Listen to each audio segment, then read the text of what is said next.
Salve, salve, rapaziada! Vocês estão bem? Espero que todos estejam bem. Bom, e agora, depois da contusão do Estevão, o que o Palmeiras fará? Pois é, complicado. O Estevão se contundiu e vai passar alguns jogos sem atuar. Então, a gente vai mostrar para vocês aqui como o Palmeiras poderá vir, certo? Um detalhe tático de como o time poderá se apresentar nos próximos jogos. Mas antes, vamos para a vinheta.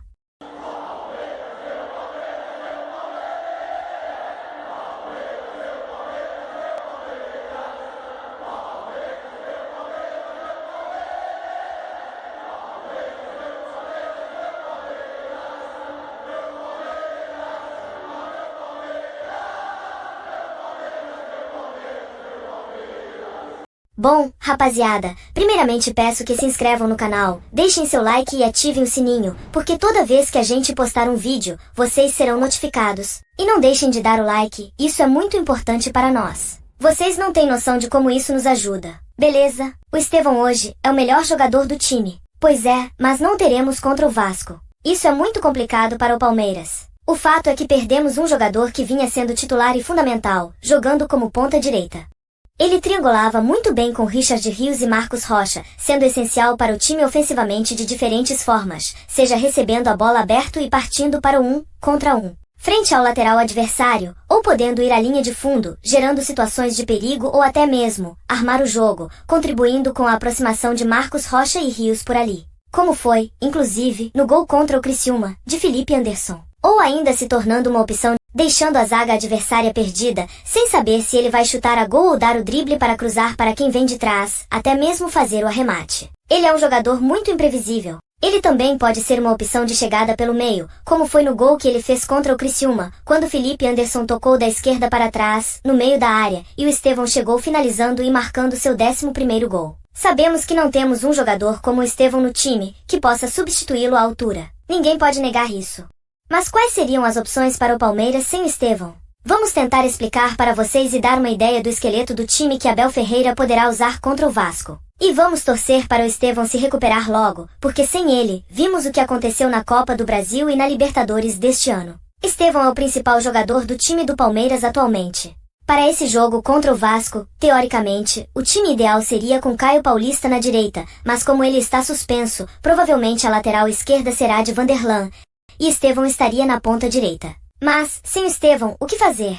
Como o Palmeiras está bem encaixado taticamente, Abel Ferreira, na minha opinião, deveria mudar o mínimo possível. Faltam 12 rodadas para o fim do campeonato, portanto, o Palmeiras só depende de si para ser tricampeão brasileiro. O Palmeiras não depende de ninguém, apenas de si mesmo. Se vencer todos os jogos, inclusive o Botafogo, será campeão pelo saldo de gols que tem. Logicamente, não pode deixar esse saldo diminuir. Tem que manter uma constância maior que a do Botafogo daqui pra frente. Como eu disse, já que o Palmeiras está bem encaixado, Abel deveria mudar o mínimo possível, ou seja, colocar um ponta-direita no lugar do Estevão. Mas aí está o problema. Não temos esse ponta-direita. E agora, o que fazer?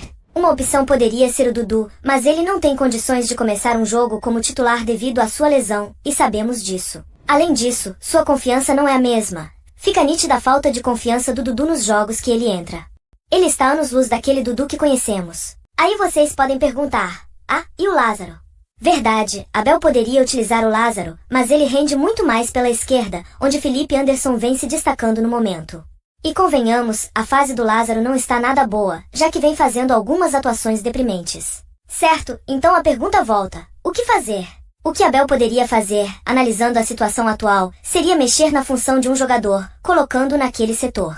Por exemplo, Maurício poderia cair um pouco mais pela direita, e no lugar dele entraria Veiga, fazendo a função que Maurício tem desempenhado nos últimos jogos, na meia esquerda, fechando por dentro. Essa poderia ser uma das soluções que Abel Ferreira poderia adotar. Porém, na minha visão, isso traria um pequeno problema, pois mexeria bastante na configuração do meio-campo, naquele trio Aníbal Moreno, Richard Rios e Maurício, que vem funcionando muito bem nos últimos jogos, onde Maurício é o meia-esquerda que cai mais pela esquerda. Por mais que essa mudança pareça coerente, com Veiga já descansado, como Abel mencionou várias vezes, que o cansaço físico e mental estava prejudicando o desempenho dos jogadores, ele se encaixaria perfeitamente ali no meio-campo. Mas será que isso não comprometeria muito a ofensividade do atual Palmeiras do Abel? Outra possibilidade seria mudar a função do Felipe Anderson, que poderia jogar como ponta-direita na vaga do Estevão, já que às vezes ele joga pela esquerda.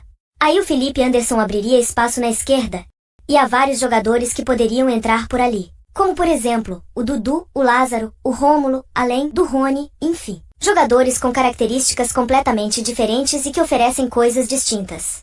O Dudu, como eu já disse, acho muito difícil começar como titular.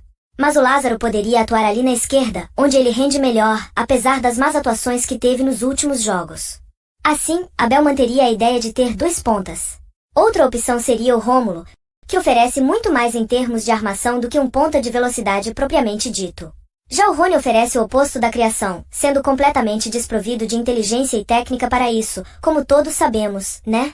Mas ele não é de todo ruim, já que oferece velocidade pelo lado do campo, além de uma boa marcação-pressão. Ele também poderia entrar com o Veiga, não como um ponta ofensivo de velocidade, já que Vanderlan jogaria e ele tem extrema velocidade, podendo ficar espetado por ali, como ponta, enquanto o Veiga fecharia pelo meio.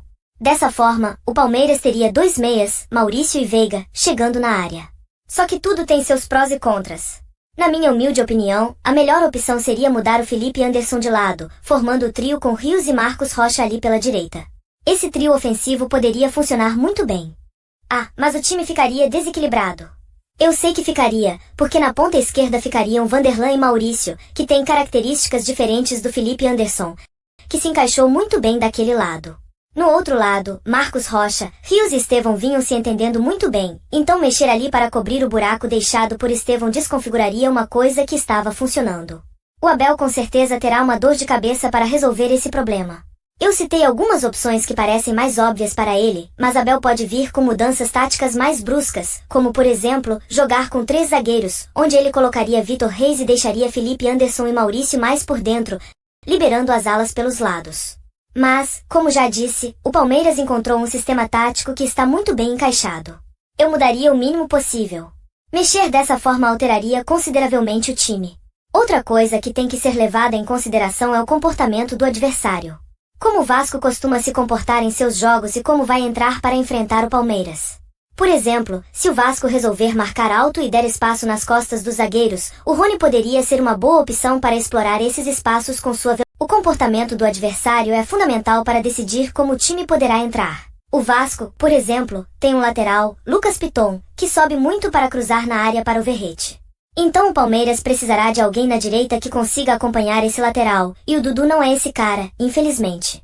De qualquer forma, como vocês estão vendo, nenhuma opção chega nem perto do que é ter o Estevão no time. Seja qual for a escolha, o Palmeiras terá que superar essa dificuldade, pois precisa desses 3 pontos. Não podemos nem pensar em perder pontos. Esse é o trabalho para o Abel, e espero que ele, mais uma vez, tenha um plano. Bom, rapaziada, era isso que eu queria passar para vocês. Espero que tenham gostado. Peço a todos que deixem o like, se inscrevam no canal e comentem o que acham de tudo isso. E, se puderem, compartilhem o vídeo, isso ajuda demais o nosso canal. Vou ficando por aqui. Tudo de bom para vocês, e espero que amanhã o nosso Verdão consiga superar o Vasco e manter a nossa caminhada rumo ao tricampeonato consecutivo. Fiquem todos com Deus. E como diz Abel Ferreira, avante, palestra!